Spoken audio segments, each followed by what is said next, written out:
नमस्कार, बहुत स्वागत है आपका। एमपीसीजी प्राइम देख रहे हैं आप। आपके साथ मैं हूं आसिफ शेख। मध्य प्रदेश छत्तीसगढ़ में बारिश कहर ढा रही है। लगातार हो रही बारिश से नदी नाले उफान पर हैं। कई लोग जान जोखिम में डालकर नदियां पार कर रहे हैं और जान आफत में डाल रहे हैं। मध्य प्रदेश से ऐसी तस्वीरें भी सामने आई जहां अस्पतालों तक में पानी जमा हो गया है। यह रिपोर्ट आपको दिखाते हैं।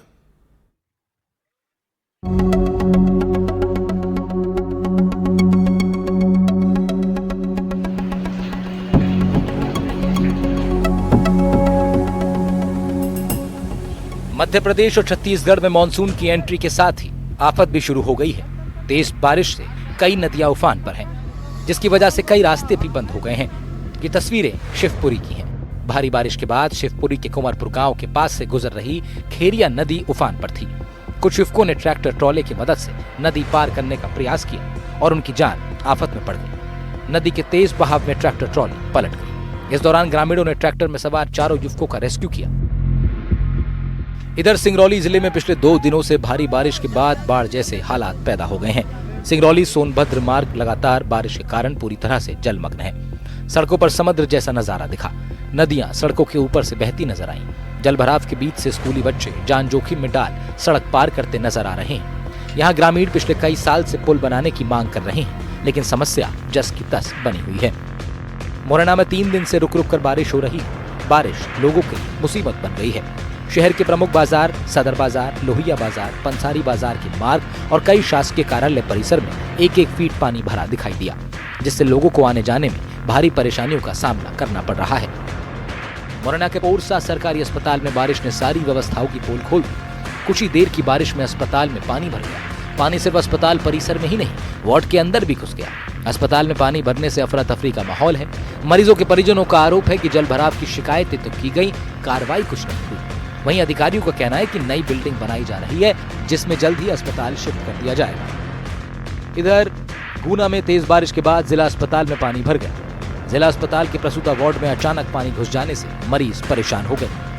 तेज बारिश में अस्पताल में पानी भर जाने से स्थानीय प्रशासन की तैयारियों की भी पोल खुल गई। अस्पताल के कई वार्ड में छत से पानी टपक रहा। यहाँ पर जो पानी थी, वहाँ की जो व्यवस्थाएं बताएं आपको, तो छत है, ये छत है, यहाँ से पूरा पानी टपक रहा है। वहीं जो बेड है, मरीजों को बेड से दूसरी जगह शिफ्ट किया। क्यों? पानी से जो टपक रहा है उससे परेशानी हुई। तो समस्या क्या आ रही है? अभी समस्या कुछ नहीं आ रही, मतलब जो पानी जैसे चाह रहे हैं, पानी यहाँ से वापस टपक रहा है। इधर मध्य प्रदेश के बाद छत्तीसगढ़ में भी बारिश से लोगों के हाल बेहाल है। जशपुर में बारिश में फंसे 4 लोगों को सुरक्षित बचाया गया। जशपुर के कुनकुरी के ढोली ढांड 3 लोग मछली पकड़ने गए थे। अचानक आई बाढ़ से टापू पर ही फंस गए। बाद में डीडीआरएफ ने 3 लोगों को सफलतापूर्वक रेस्क्यू किया। इसके अलावा नोरा के लावा नदी में फंसा ट्रैक्टर ड्राइवर भी पानी कम होने पर पैदल ही निकल आया। जशपुर में कई जगहों पर जलभराव के चलते ट्रैफिक पूरी तरह से बाधित हो गया है। वहीं 2 ग्राम पंचायतों का संपर्क बगीचा मुख्यालय से टूट गया। कई जगहों पर पुल टूट गए। इसी के चलते लोगों की परेशानियां और बढ़ गई हैं। भारी बारिश से जशपुर के बगीचा विकास खंड के कोदोपारा में एक मकान गिर गया। मकान में दबने से पिता और बच्ची घायल हो गए हैं। इन्हें इलाज के लिए अस्पताल में भर्ती करवाना पड़ा। जशपुर में भारी बारिश का कहर देखने को मिला है। यहाँ बगीचा विकास खंड के कोदोपारा में भारी बारिश के चलते एक मकान गिर गया।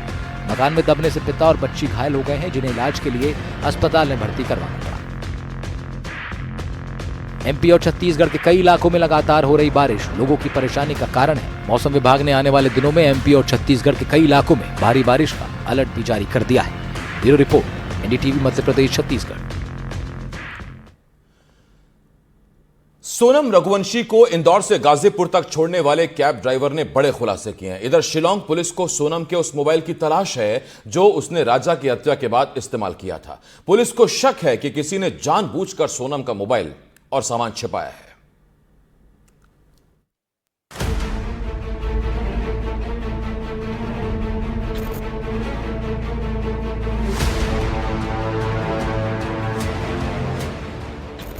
राजा रघुवंशी हत्याकांड में आरोपी सोनम रघुवंशी को लेकर बड़े खुलासे हो रहे हैं।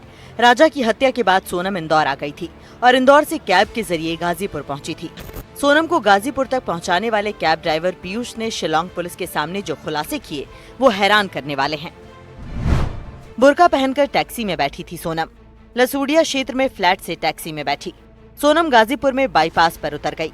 ट्रैवल एजेंसी के जरिए कैब बुक की थी। पीयूष के साथ एक सहयोगी ड्राइवर भी था। सोनम ने पूरे रास्ते कुछ भी खाया पिया नहीं। इधर शिलांग पुलिस को सोनम के फोन की तलाश है, जिसका इस्तेमाल वो फरारी के दौरान कर रही थी। शिलांग पुलिस को शक है कि वो फोन इंदौर में उस जगह पर था जहां सोनम रह रही थी, लेकिन फिर किसी ने चालाकी से उसे गायब कर दिया। Second team is still looking for that second phone out there because we believe that second phone is probably with the jewelry and other items which Sonam has left behind. And we were hoping that when the team goes there and the place was locked, so the items of Sonam would be there. But it appears that it has been shifted from there by somebody, and the team is out there to ascertain who has taken it and where all these items are. Sonam का वो phone Shillong police के लिए अहम सबूत है, क्योंकि उसी की जांच से ये पता लगाया जा सकता है कि राजा की हत्या के बाद सोनम किस किस के संपर्क में थी, कहां-कहां गई और क्या-क्या किया। 26 मई को जब इंदौर लौट के आई और एक रेंटेड फ्लैट में उसको ठहराया था राज कुशवाहा ने, तब वहाँ पे और एक नए फ़ोन के ज़रिए और एक सिम कार्ड के ज़रिए वो राज कुशवाहा के साथ कांटेक्ट में थी। गाज़ीपुर तक वो फ़ोन यूज़ कर रही थी और कहीं ना कहीं पे उस फ़ोन को किसी ने शिफ्ट कर दिया है, ऐसा पुलिस का मानना है। तो वो फ़ोन ढूंढ के निकालना पुलिस के लिए बहुत महत्वपूर्ण है। वो ज्वेलरी का क्या हुआ वो जानना बहुत महत्वपूर्ण है। वो बैग कहाँ गया, तो ये सब के लिए छापेमारी भी चल रही है। एक तरफ शिलांग में राज और सोनम से पूछताछ की जा रही है, तो दूसरी तरफ शिलांग पुलिस की एक टीम इंदौर में अपनी जांच कर रही है। दूसरी तरफ राजा के भाई विपिन ने इस मामले में आरोपी सोनम की नार्को टेस्ट की भी मांग की है। हम चारा इसमें हैं, तो वहाँ के मेघालय पुलिस द्वारा जो है इसमें नार्कोटिक जांच हो जाती है अभी, तो जो सच अभी तक बाहर नहीं निकला है वो बाहर निकल सकता है। अभी तक मेरी मेघालय पुलिस से मेरी कोई बातचीत हो नहीं पाई है और हम लोग उनकी जाँच से संतुष्ट है और हमको इसमें कहीं से लग नहीं रहा है। तो मेघालय पुलिस जो इसमें काम नहीं कर रही, बहुत अच्छा काम कर रही है। और जिस प्रकार से उन्होंने राजा के 13 के पहले जो है सारे आरोपी को पकड़ के जिस प्रकार से उन्होंने काम करा है, हमसे संतुष्ट है। सर उन्होंने ये कहा था, बोले भैया सोनम कुछ गोविंद ने पूछा था, तो बिट्टी तूने कुछ करा है क्या? सोनम कुछ बोल नहीं पाई वहाँ पे, तो गोविंद समझ चुका था कि गोविंद जानता था मेरी बहन जो है इतने गुस्से वाली है, तो उस टाइम कुछ नहीं बोली, वो तो समझ गया था उससे कुछ नहीं करा है सब कुछ। राजा मर्डर केस में जांच कर रही मेघालय पुलिस की टीम इंदौर में उन लोगों से भी पूछताछ कर रही है जो सोनम की फैक्ट्री में राज कुशवाहा के साथ काम करते थे। साथ ही ये भी पता लगाने की कोशिश की जा रही है कि इंदौर में रहने के दौरान सोनम क्या परिवार के किसी सदस्य के संपर्क में थी। शिलांग से रत्नदीप चौधरी और इंदौर से तनुश्री देसाई की रिपोर्ट। सरकारी जमीन पर कब्जे की तो कई खबरें आपने देखी होंगी, लेकिन क्या कभी नाले पर कब्जा होते देखा है? नर्मदापुरम में एक शख्स ने नाले के ऊपर ही घर बना दिया। इस घर की डिजाइन देखकर आपको हंसी जरूर आएगी, लेकिन यह मामला बहुत गंभीर है। हमारी ये रिपोर्ट देखिए।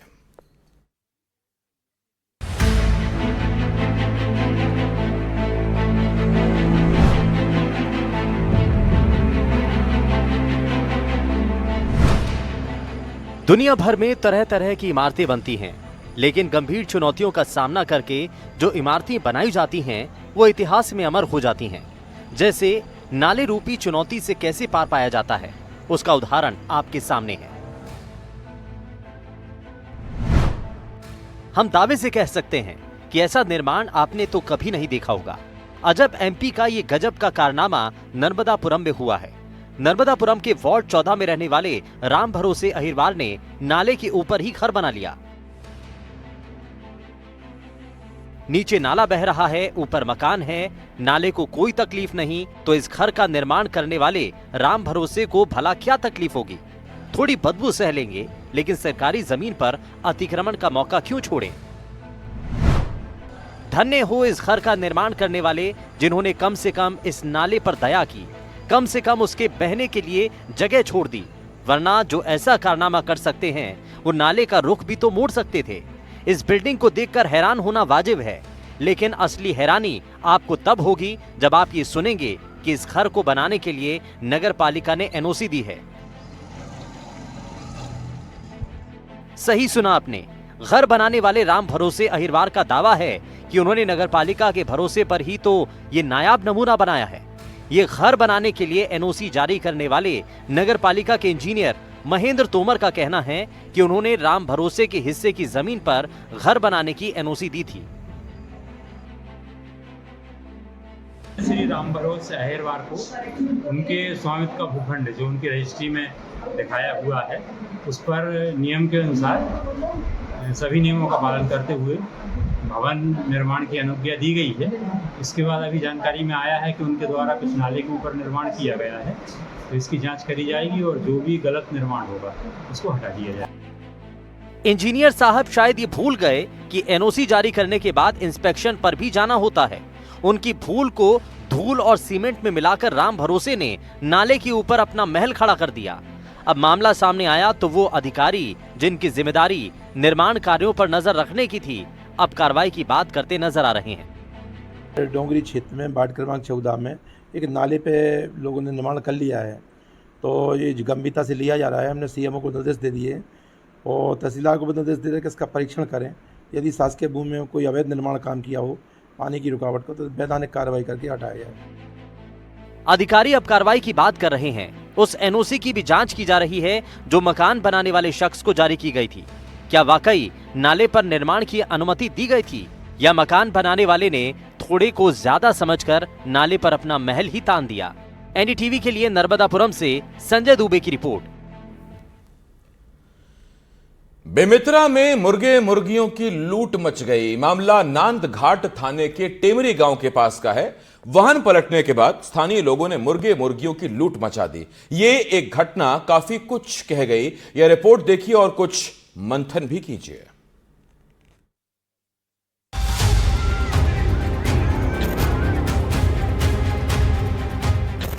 बेमित्रा में मुर्गे मुर्गियों से भरा वाहन पलट गया।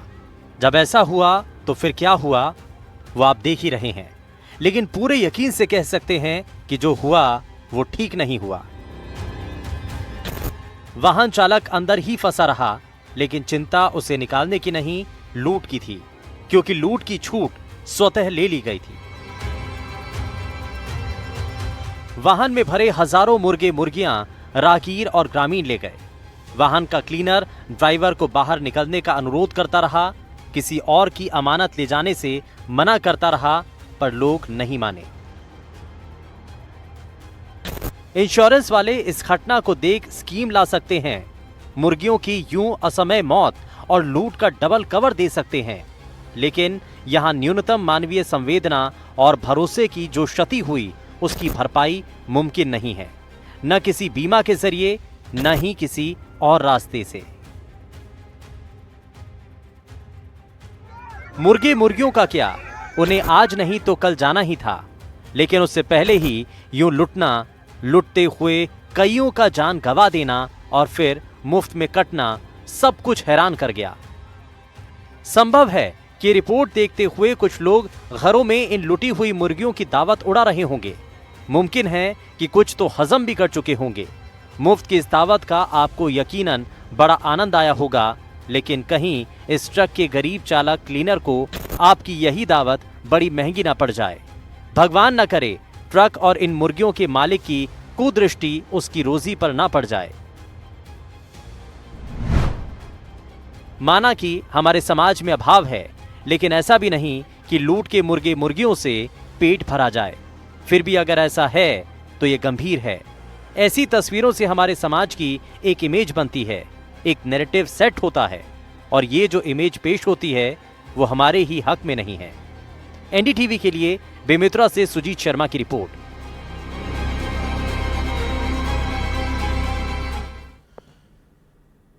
जबलपुर में एक महिला से अजीब तरह की साइबर ठगी हुई है। उसे ठगों ने महीने भर से अधिक धोखे में रखा। महिला को इनाम में पैसे निकलने का झांसा दिया गया था। इसके बाद धोखा देकर उससे पैसे भी ट्रांसफर कराए गए। फिर महिला अलग अलग शहरों में भटकती भी रही। अब उसे घर वापस लाया जा सका है, लेकिन वो इतना डिस्टर्ब हो चुकी है कि अभी भी इनाम मिलने की बात सही मान रही है। महिला की काउंसलिंग चल रही है।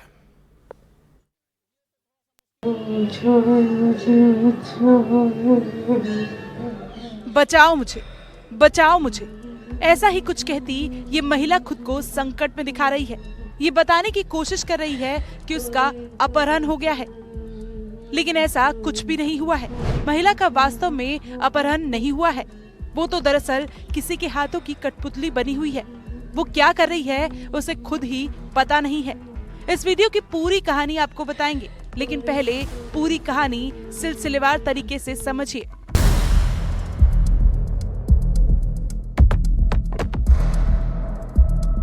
पुष्पलता के पति छोटा मोटा काम करते हैं। उसके 2 बच्चे हैं। कुछ महीनों पहले उसे विदेशी VPN नंबर से एक फोन आया।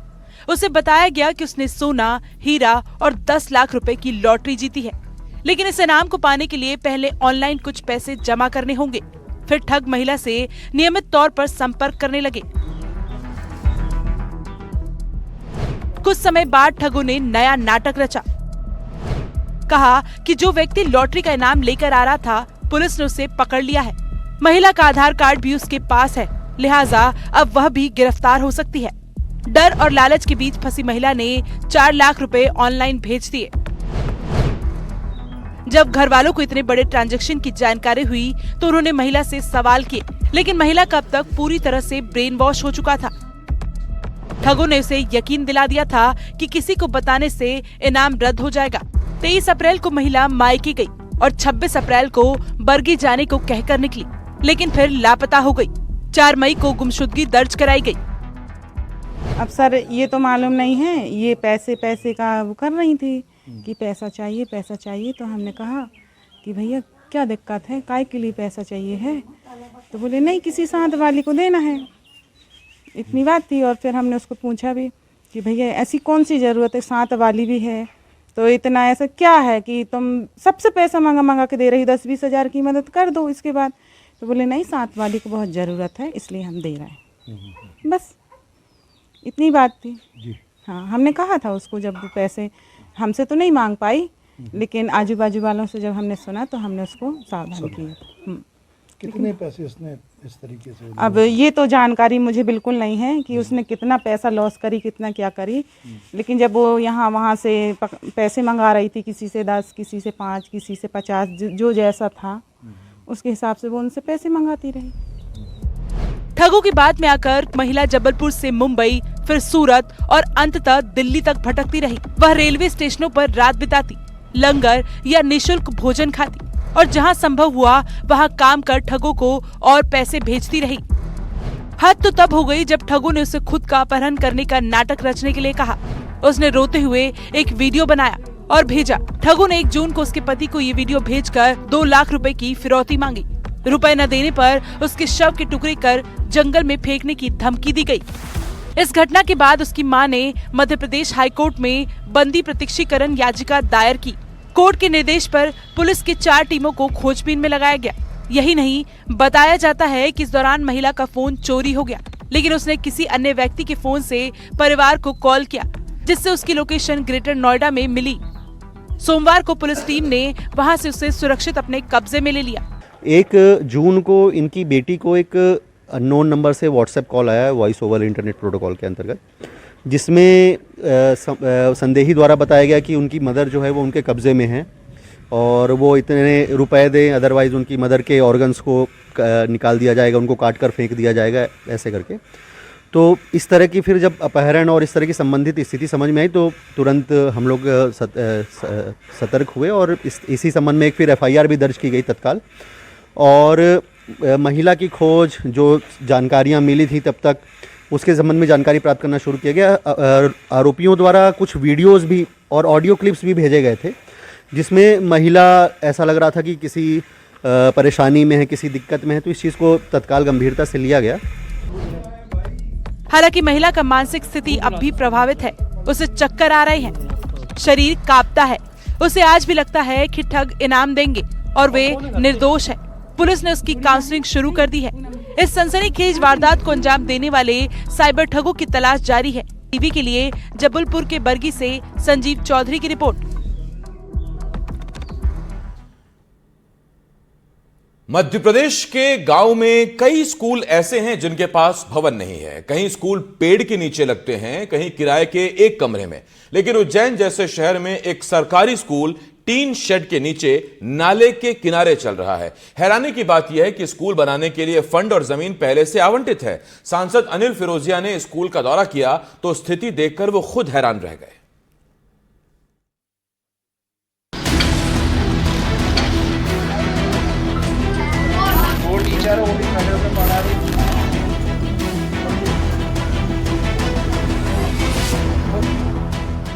मध्य प्रदेश में फिर से स्कूल खुल गए हैं और स्कूल खुलने के साथ ही शिक्षा विभाग के दावों की पोल खुलनी भी शुरू हो गई है। उज्जैन शहर के बीचों बीच एक सरकारी स्कूल टीन शेड के नीचे संचालित हो रहा है, जहां बच्चे बैठकर पढ़ रहे हैं। वहां बगल से नाला बह रहा है। उज्जैन सांसद को इसकी शिकायत मिली तो खुद मौके पर पहुंच गए। वहां सांसद अनिल फिरोजिया ने जो देखा वो खुद हैरान हो गए। यहाँ स्कूल के नाम पर एक कमरा था। कमरे के बाहर टीन शेड लगा था और उसी टीन शेड के नीचे बच्चे पढ़ रहे थे। बोर्ड के नाम पर दीवार पर काला पेंट पोत दिया गया।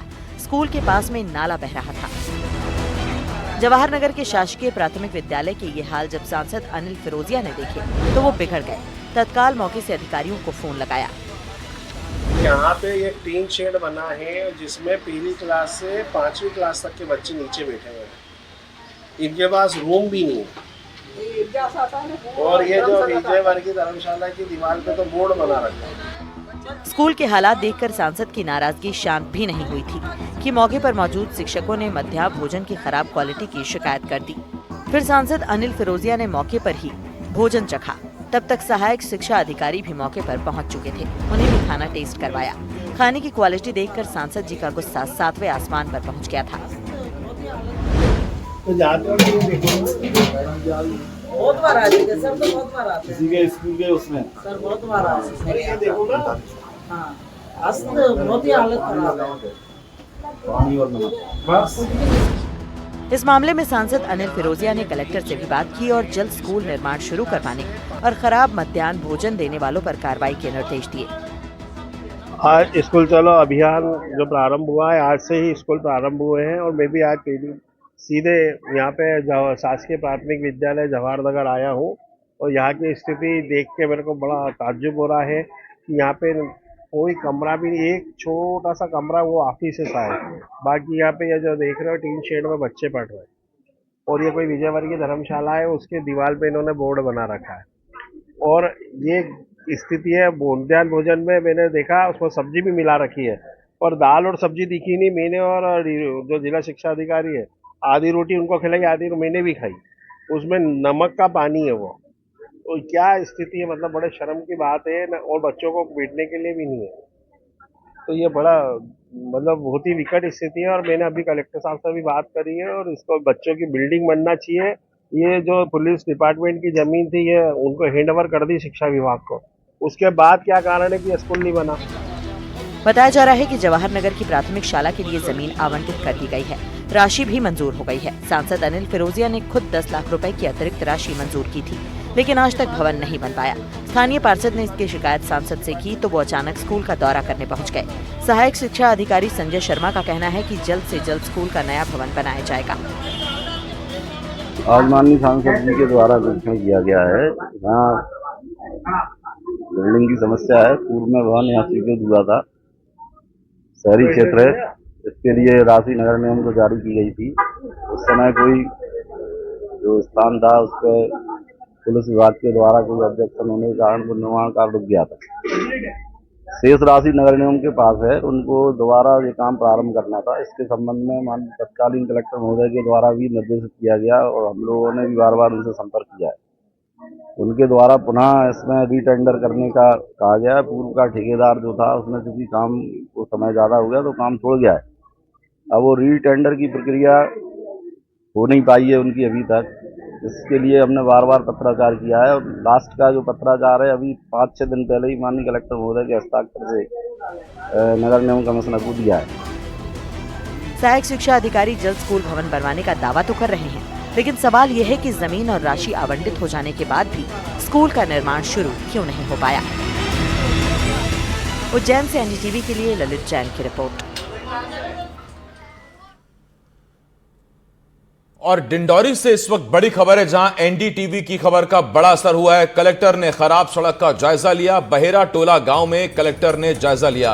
पहली बारिश में ही नई बनी सड़क उखड़ गई थी। 1,63,63,00,000 रुपए की लागत से यह सड़क बनाई गई थी। एनडीटीवी ने प्रमुखता से इस खबर को दिखाया था, जिसके बाद सांसद फग्गन सिंह कुलस्ते ने कार्रवाई की बात कही थी।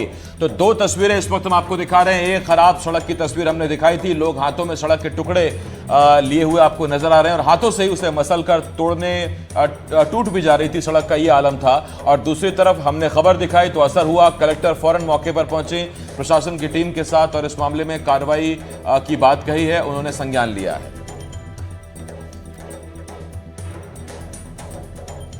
तो डिंडौरी जिले में एक बार फिर एनडीटीवी की खबर का बड़ा असर हुआ, जहां बहेरा टोला गांव में कलेक्टर ने खराब सड़क का जायजा लिया। बता दें, पीएम जनमन योजना के तहत गांव में 1,63,00,000 की लागत से सड़क बनाई गई थी, जो पहली बारिश में उखड़ गई। इस खबर को एनडीटीवी ने प्रमुखता से दिखाया था, जिस पर सांसद फग्गन सिंह कुलस्ते ने भी कार्रवाई का आश्वासन दिया था। खबर चलने के बाद सांसद फग्गन सिंह कुलस्ते ने कार्रवाई की बात कही थी। उन्होंने क्या कहा था, आपको सुनवाते हैं। कोई भी लापरवाही अगर इस प्रकार के अगर कोई व्यक्ति इंजीनियर या जो भी करता है तो उस पर कार्रवाई करने के लिए मैं अभी जैसा कि बैठक भी करने वाला हूं, तो उस समय मैं जरूर इस पे विचार करूंगा। जो आपने अभी कहा है कि कुछ कमियां हैं जनमन में, वो देखेंगे। जिन ठेकेदारों को काम मिला है उनका खुद का प्लांट भी नहीं है, क्राइटेरिया में नहीं आते, वो काम कर रहे हैं। अब देखिए क्या नॉर्म से मुझे पता नहीं है, परंतु अगर काम में क्वालिटी में अगर कोई गड़बड़ी होती है तो कार्रवाई करेंगे। अगर टर्मिनेट भी करना पड़ेगा तो कराएंगे उसको। हम क्वालिटी में कोई कंप्रोमाइज नहीं होना चाहिए। और यहां एक छोटे से ब्रेक के लिए हमें रुकना होगा, बहुत जल्द लौट रहे हैं।